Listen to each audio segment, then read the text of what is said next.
आइए भक्तों, आज सुनते हैं सोमवार व्रत की कथा एवं आरती।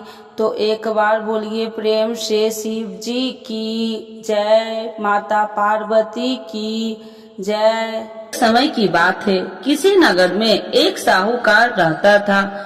उसके घर में धन की कोई कमी नहीं थी, लेकिन उसकी कोई संतान नहीं थी। इस कारण वह बहुत दुखी था। पुत्र प्राप्ति के लिए वह प्रत्येक सोमवार को व्रत रखता और पूरी श्रद्धा के साथ शिव मंदिर जाकर भगवान शिव और माता पार्वती जी की पूजा करता था। उसकी भक्ति देखकर एक दिन माँ पार्वती प्रसन्न हो गई और भगवान शिव से उस साहूकार की मनोकामना पूर्ण करने का आग्रह किया। पार्वती जी की इच्छा सुनकर भगवान शिव ने कहा कि हे पार्वती, इस संसार में हर प्राणी को उसके कर्मों का फल मिलता है और जिसके भाग्य में जो हो उसे भोगना ही पड़ता है।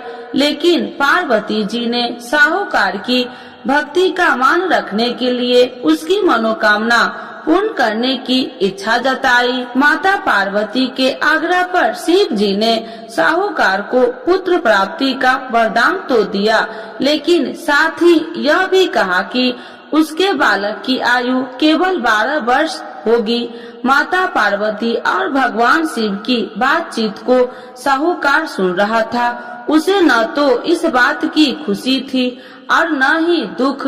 वह पहले की भांति शिव जी की पूजा करता रहा। कुछ समय के बाद साहूकार के घर एक पुत्र का जन्म हुआ। वह बालक 11 वर्ष का हुआ तो उसे पढ़ने के लिए काशी भेज दिया गया। साहूकार ने पुत्र के मामा को बुलाकर उसे बहुत सारा धन दिया और कहा कि तुम इस बालक को काशी विद्या प्राप्ति के लिए ले जाओ और मार्ग में यज्ञ कराना। जहाँ भी यज्ञ कराओ वहाँ ब्राह्मणों को भोजन कराते और दक्षिणा देते हुए जाना। दोनों मामा भतीजा इसी तरह यज्ञ कराते और ब्राह्मणों को दान दक्षिणा देते काशी की ओर चल पड़े। रात में एक नगर पड़ा, जहाँ नगर के राजा की कन्या का विवाह था, लेकिन उस राजकुमार से उसका विवाह होने वाला था। वह एक आंख से कन्हा था। राजकुमार के पिता ने अपने पुत्र के कन्हा होने की बात को छुपाने के लिए एक चाल सोची। साहूकार के पुत्र को देखकर उसके मन में एक विचार आया। उसने सोचा क्यों न इस बालक को दुल्हा बनाकर राजकुमारी से विवाह करा दूं। विवाह के बाद इसको धन देकर विदा कर दूंगा और राजकुमारी को अपने घर जाऊंगा। लड़के को दूल्हे के वस्त्र पहनाकर राजकुमारी से विवाह कर दिया। लेकिन साहूकार का पुत्र ईमानदार था। उसे यह बात अन्याय संगत नहीं लगी। उसने अवसर पाकर राजकुमारी की चुनरी के पल्ले पर लिखा कि तुम्हारा विवाह तो मेरे साथ हुआ है, लेकिन जिस राजकुमार के संग तुम्हें भेजा जाएगा वह एक आंख से कन्हा है। मैं तो काशी पढ़ने जा रहा हूँ। जब राजकुमारी ने चुनरी पर लिखी बातें पढ़ी तो उसने अपने माता पिता को यह बात बताई। राजा ने अपनी पुत्री को विदा नहीं किया, जिससे बारात वापस चली गई। दूसरी ओर साहूकार का लड़का और उसका मामा काशी पहुँचे और वहाँ जाकर उन्होंने यज्ञ किया। जिस दिन लड़के की आयु 12 साल की हुई उसी दिन यज्ञ रखा गया। लड़के ने अपने मामा से कहा कि मेरी तबीयत कुछ ठीक नहीं है। मामा ने कहा तू अंदर जाकर सो जाओ। शिव जी के वरदान अनुसार कुछ ही देर में उस लड़के के प्राण निकल गए। मृत भांजे को देख उसके मामा ने विलाप शुरू किया। संयोगवश उसी समय शिव जी और माता पार्वती उधर से जा रहे थे। पार्वती भगवान से कहा, स्वामी मुझे इसके रोने के स्वर सहन नहीं हो रहा। आप इस व्यक्ति के कष्ट को अवश्य दूर करें। जब शिव जी मृत बालक के समीप गए तो वह बोले कि यह उसी साहूकार का पुत्र है जिसे मैंने 12 वर्ष की आयु का वरदान दिया था। अब इसकी आयु पूरी हो चुकी है। लेकिन मातृ भाव से विभोर माता पार्वती ने कहा कि हे महादेव, आप इस बालक को और आयु देने की कृपा करें, अन्यथा इसके वियोग से इसके माता पिता भी तड़प तड़प कर मर जाएंगे। माता पार्वती के आग्रह पर भगवान शिव ने उस लड़के को जीवित होने का वरदान दिया। शिव जी की कृपा से वह लड़का जीवित हो गया। शिक्षा समाप्त करके लड़का मामा के साथ अपने नगर की ओर चल दिया। दोनों चलते हुए उसी नगर में पहुंचा जहां उसका विवाह हुआ था। उस नगर में भी उन्होंने यज्ञ का आयोजन किया। उस लड़के के ससुर ने उसे पहचान लिया और महल में ले जाकर उसकी खातिरदारी की और अपनी पुत्री को विदा किया। इधर साहूकार और उसकी पत्नी भूखे प्यासे रहकर बेटे की प्रतीक्षा कर रहे थे। उन्होंने प्रण कर रखा था कि यदि उन्हें अपने बेटे की मृत्यु का समाचार मिला तो वह भी प्राण त्याग देंगे, परंतु अपने बेटे की जीवित होने का समाचार पाकर वह बेहद प्रसन्न हुई।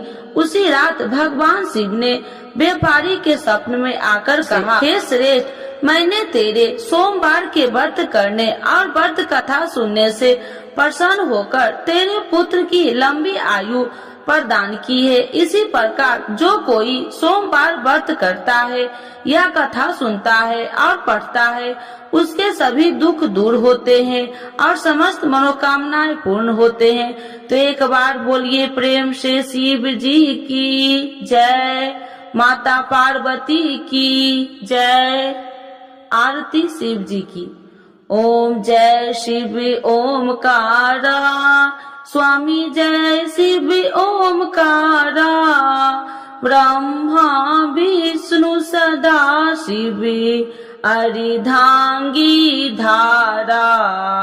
ओम जय शिव ओमकारा, एकानन चतुरानन पंचानन राजे, स्वामी पंचानन राजे, हंसासन गरुड़ासन विश्वाहन साजे।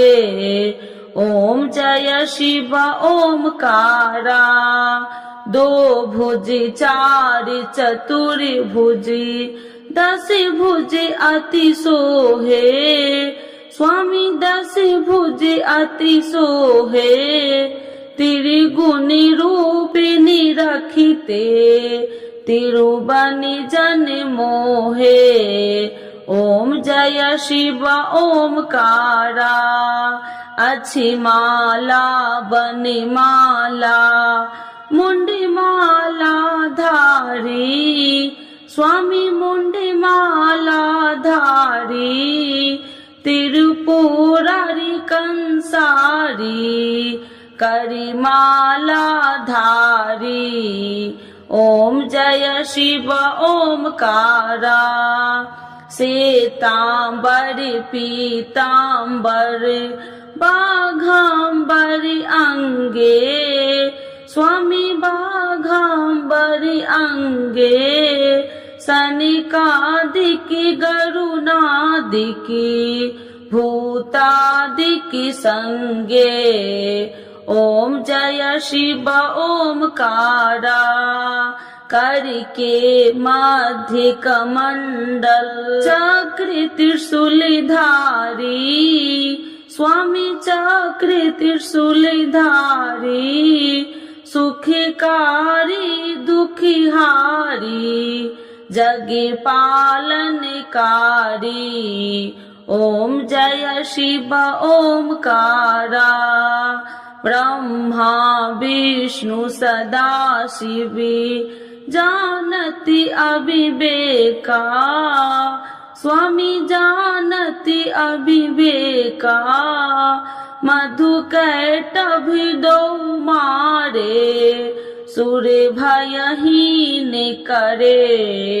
ओम जय शिव ओमकारा, लक्ष्मी व सावित्री पार्वती संगा, स्वामी पार्वती संगा, पार्वती अर्धंगी, शिव लहरी गंगा।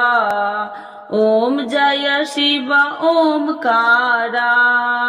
पार्वती सोहे पार्वती शंकर कैलासा, स्वामी शंकर कैलासा। भांग धतूर का भोजन भस्मी में बसा। ओम जय शिव ओमकारा।